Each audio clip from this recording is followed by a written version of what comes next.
Bonjour Martin Giban. Bonjour. Vous êtes professeur documentaliste dans un lycée. Au lycée Le Corbusier de Poissy, oui. C'est quelle académie? C'est l'Académie de Versailles. Très bien. Et là, nous sommes au Net Journée. Vous avez animé un atelier ce matin. Quel était le thème de cet atelier? Alors, c'était un atelier Web TV, donc dans le cadre de l'éducation aux médias et à l'information. Alors, pourquoi dans l'éducation aux médias et à l'information, on parle de Web TV? C'est un des médias classiques avec la web radio, le blog et le journal papier. Ça fait partie un peu des 4 grands classiques dès qu'on parle de production d'élèves. Et ces productions d'élèves aujourd'hui s'orientent un peu plus vers des productions sur ce type de médias que sur des productions papier? Alors oui, c'est clair. On peut dire qu'on est dans l'effet de mode. Je pense que Twitter nous favorise vraiment dans ce genre de production. Les élèves sont demandeurs de ce genre de format. Et donc nous, derrière, on se sert du prétexte de la vidéo pour travailler des compétences de lecture, d'écriture, d'oralisation et de travail en équipe. Donc on est dans une démarche d'aide à la construction d'un outil, d'un média, à la construction d'une information, à la construction d'une information, pardon. Exactement. Chaque projet commence toujours par de la recherche d'informations, suivi d'un travail d'écriture. C'est une écriture collaborative. Pour que ce soit vivant, il faut que ce soit dialogué, il faut que les élèves pensent un petit peu à la manière dont ils vont se partager la parole. Et une fois que c'est écrit, il y a un travail de répétition, parce qu'ils ne sont pas journalistes, ils ne peuvent pas faire ça du premier coup efficacement. Et un peu à la manière d'ailleurs d'une pièce de théâtre, comme un filage à l'italienne. Et lorsque c'est prêt, alors on enregistre. Et l'enregistrement en lui-même ne va durer que quelques minutes, alors que le projet, lui, aura duré probablement plusieurs heures. La plupart des élèves qui participent, qui vont sur Radio France, qui vont sur France Inter, qui vont visiter des médias, télévision en particulier, sont extrêmement surpris du fait qu'il y a un très gros travail de préparation avant de se présenter dans la caméra ou devant un micro. Est-ce que vous constatez la même chose? Oui, c'est clair que les élèves n'ont qu'une envie, c'est de passer devant la caméra, mais finalement, c'est vraiment l'aboutissement, c'est la cerise sur le gâteau. En réalité, ils vont passer l'essentiel de leur temps assis à une table, à écrire, à rechercher de l'information. Alors, comment vous faites pour leur faire comprendre qu'effectivement, il y a tout ce travail en amont? Ça se fait assez naturellement. On commence par leur montrer des exemples, le point à atteindre, donc soit de véritables médias, des extraits, soit parfois aussi des émissions de radio faites par d'autres élèves ou de télé faites par d'autres élèves. Et en partant de ces exemples, on leur explique comment construire un argumentaire et ensuite comment le mettre en voix.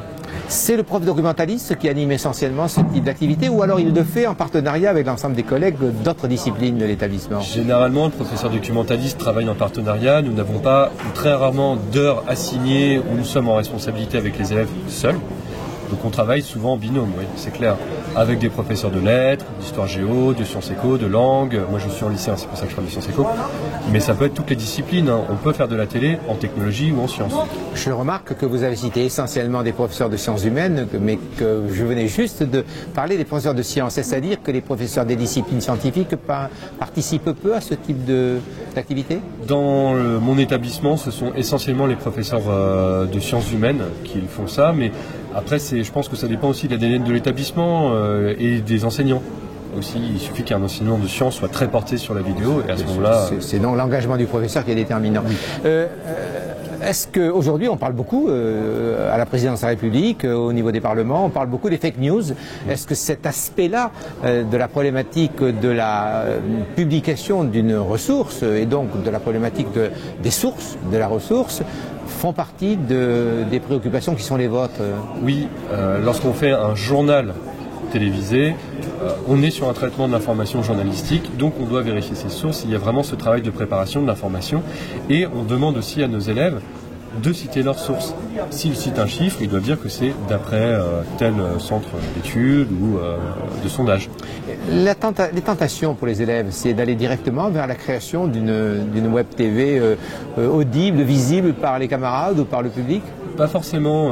On a quand même des élèves qui ont une retenue, notamment au niveau du droit à l'image, parce qu'on commence toujours le projet par leur expliquer réellement où sera publiée leur vidéo. Et donc non, ils sont pas forcément partants pour que leur image se retrouve sur Internet. En revanche, faire l'exercice au sein de la classe et que la vidéo reste diffusée au sein de la classe, Là, ça pose pas de problème. S'il n'y avait qu'un seul objectif à définir, lorsque on monte, un prof documentaliste participe ou monte une web TV ou une web radio, je crois qu'on pourrait un petit peu faire le parallèle, dans un établissement scolaire, quel serait cet objectif? Alors, je vais un peu tricher, je dirais apprendre à communiquer. Mais apprendre à communiquer, c'est pas un seul objectif, c'est une somme de compétences à acquérir pour savoir communiquer. Apprendre à communiquer, est-ce que c'est apprendre à informer? Non.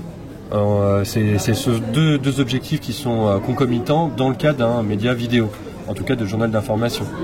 Parce qu'on va communiquer avec quoi? De l'information. Je me pose une question quand même. Vous êtes professeur documentaliste? Oui. Moi, j'ai côtoyé des professeurs documentalistes il y a quelques années. Leur parler de web TV, c'eût été un sujet qui est tout à fait hors de propos, hors même de leur espace de réflexion. Est-ce à dire que le métier de professeur documentaliste a profondément changé avec le numérique? Ah, c'est sûr.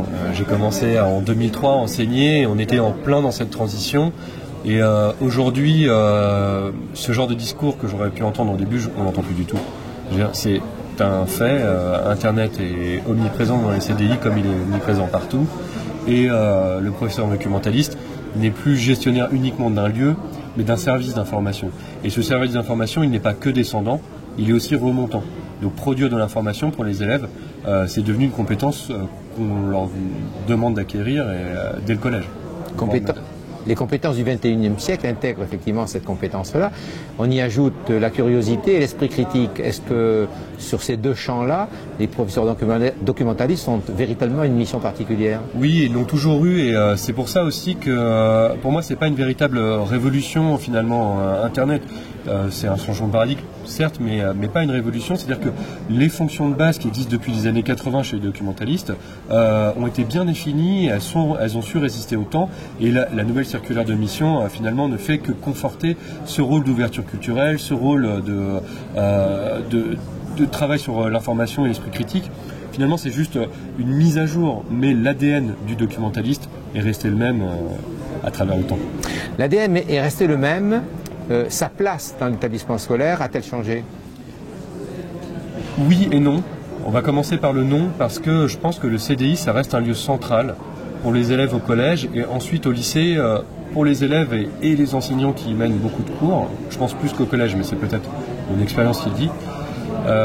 Donc on est resté un peu à la même position géographiquement parce qu'on a un lieu, on est des enseignements dans un lieu, des enseignants dans un lieu. En revanche, effectivement, nos missions sont étendues parce que aujourd'hui, comme je l'ai dit, Internet donne accès à l'information pour l'élève chez lui, sur son téléphone, sur sa tablette, en permanence. Et donc nos missions sont élargies à ces espaces numériques.